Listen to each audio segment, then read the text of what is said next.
ہمارے جو کینسر دوست ہیں ان کے لیے یہ ہفتہ ہر کسی کے لیے اسٹرانگ ہے. آپ کے لیے ٹائم شروع ہوتا ہے, ایک ایرا شروع ہوتا ہے. نیپچون اور سیٹرن کے حوالے سے یہ 10ویں گھر میں آ گئے ہیں. اب آپ کا اسٹیٹس, ریکگنیشن, نام, کریئر, اس کے گولز تبدیل ہوں گے. خیر یہ ڈیٹیل میں بات ہے, ہم اس ہفتے پہ ذرا فوکس کریں گے. ایک تو ایکلپس, وہ بھی ڈیٹیل میں بات ہے. ایکلپس لگ رہا ہے آپ کے 8ویں گھر میں, ایکویریس میں. نیا چاند بھی آپ کا جو وہ ہے رولر چاند, وہ بھی اس ہفتے طلوع دوبارہ ہو رہا ہے.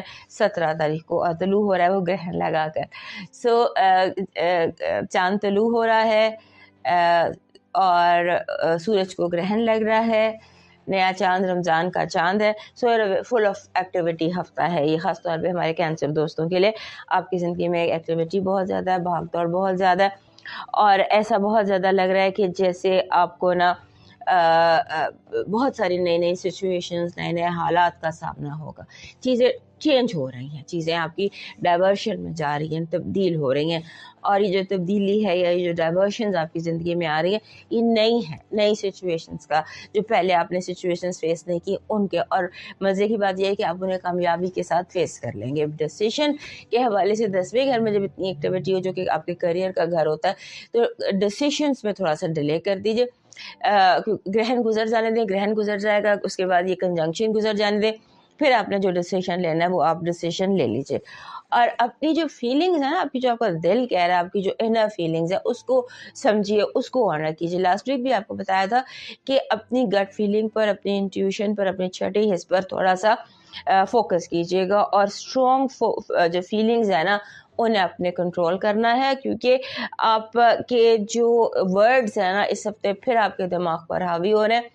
پرانی باتیں, پرانے الفاظ, ورڈز, سو اس کو آپ تھوڑا سا, اس کھڑکی کو آپ بند کر دیجئے. اس کے بعد آپ کا جو یہ نیا چاند طلوع ہوگا, یہ طلوع ہوگا آپ کے 8ویں گھر میں. اس چاند کے طلوع ہونے کے ساتھ ہی آپ کی زندگی میں ایک نئے دور کا آغاز ہوتا ہے, ایک نیا ٹائم شروع ہوتا ہے آپ کی زندگی میں. اور اب ایک کٹ آف ٹائم ہے آپ کے لیے. اس چاند پر 3 تاریخ کو جب چاند گرہن لگنا ہے, 3 مارچ کو جب چاند گرہن لگنا ہے, اس کے بعد آپ سمجھ لیجئے کہ آپ ایک نئے ایرا میں قدم رکھنے والے, نئے ایرا میں آپ سٹیپ ان کرنے والے ہیں. اور یہ نیا ایرا جو آپ کی زندگی کا ہے, یہ آپ کے لیے تبدیلیوں سے بھرا ہوا ہے, بہت چینجز سے بھرا ہوا ہے. اور اس ہفتے آپ کو کچھ ایسے نئے لوگوں سے ملاقات ہوتی نظر آتی ہے جن کا جو آپ سے جیسے ہوتا ہے نا کہ آپ ایک فار ایگزامپل سمبولیکلی آپ کسی باس سے ملتے ہیں, اس کو انٹرویو دیتے ہیں اور پھر آپ جاب شروع کر دیتے ہیں. یعنی پہلی دفعہ ملے اور اس کے بعد آپ نے جاب شروع کر دی.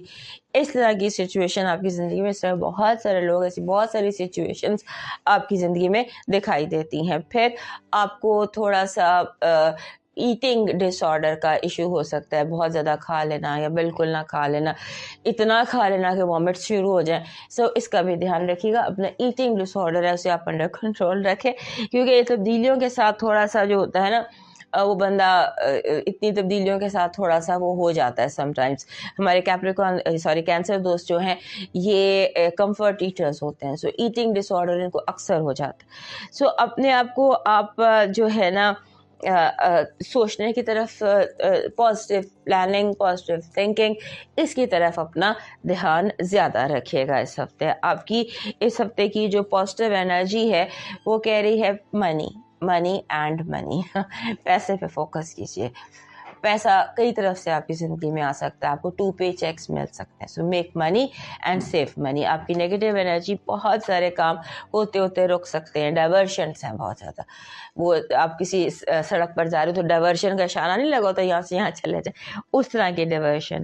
لو وائب آپ کی اسٹیبل ہو رہی ہیں چیزیں. اور اسٹیبلٹی کچھ اس طرح کی ہے کہ جیسے آپ کو لگتا ہے, انسان سیکیور ہو جاتا ہے نا, شور ہو جاتا ہے, اچھا ایسے ہے حالات. اس طرح سے آپ کا لکی نمبر ہے 41, 4 and 1. 4 and 1 جو نمبر ہوتا ہے نا, یہ سیلف ڈسپلن کا نمبر ہوتا ہے. اپنے آپ کو ڈسپلن میں آپ نے رکھنا ہے, اپنے آپ کو آپ نے کنٹرول میں رکھنا ہے, کیونکہ یہ ہفتہ ایسا ہے جہاں کوئی بھی کنٹرول میں نہیں ہے. ہر کوئی جو ہے وہ آؤٹ آف کنٹرول ہے یا اپنی آؤٹ آف وائب ہے. سو اس کو تھوڑا سا دھیان رکھیے گا. آپ کا مون میسج نیا چاند 8ویں گھر سے چڑھ رہا ہے. 8ویں گھر میں آپ کو کہہ رہا ہے کہ تھوڑی سی ایڈجسٹمنٹس کی ضرورت ہے.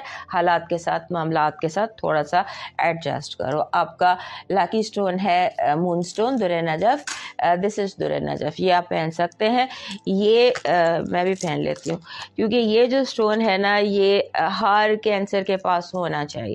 ہارٹ شیپ میں ہے یہ, اور جب یہ ہارٹ شیپ میں ہوتا ہے یہ کامنگ آف ہارٹ ہوتی ہے. جن لوگوں کو بھی انزائٹی کا ایشو ہے جو کہ ہمارے کینسر دوستوں کو ہوتا ہے تو انہیں چاہیے کہ ایک در نجف کی بریسلیٹ, مون اسٹون اس کو انگریزی میں کہتے ہیں, اس کی ایک بریسلیٹ اپنے پاس رکھیں. آپ کا جو اس ہفتے کا لاکی چارم بن رہا ہے وہ بن رہا ہے ایک, جسے ہم کہتے ہیں ایک, you need a tiger this week.